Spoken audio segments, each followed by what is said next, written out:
বানপানীৰ সাহায্য অভিযানৰ লগে লগে চৰকাৰখনৰ আন কামবিলাকো যাতে সমান্তৰালভাৱে চলাই ৰাখিব পাৰোঁ, তাৰ বাবে আজি মই নিযুক্তি সম্পৰ্কীয় কেইবাখনো গুৰুত্বপূৰ্ণ বৈঠকত অংশগ্ৰহণ কৰিছিলোঁ।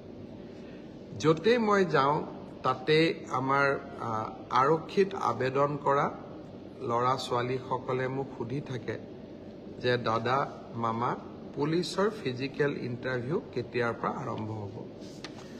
আমি অসম পুলিচত 6,434টা পোষ্টৰ বাবে আবেদনৰ প্ৰক্ৰিয়া আৰম্ভ কৰিছিলোঁ আৰু আজি আমি সিদ্ধান্ত ল'লোঁ যে অহা 3 অক্টোবৰৰ পৰা পুলিচৰ ফিজিকেল টেষ্টসমূহ আৰম্ভ হ'ব।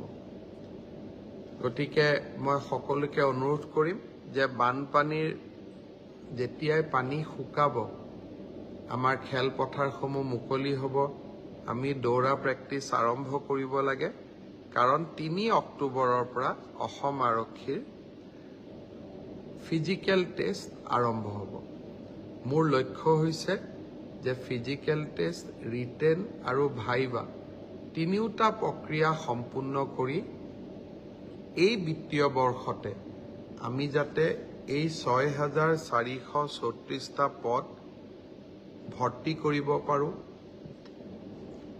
এটা সুন্দৰ নিযুক্তি প্ৰক্ৰিয়াৰ মাজেৰে ল'ৰা ছোৱালীক নিযুক্তি দিব পাৰোঁ আৰু তাৰ লগে লগে 2025 চনৰ বাবে আকৌ এবাৰ নিযুক্তি প্ৰক্ৰিয়া আমি যাতে আৰম্ভ কৰিব পাৰোঁ।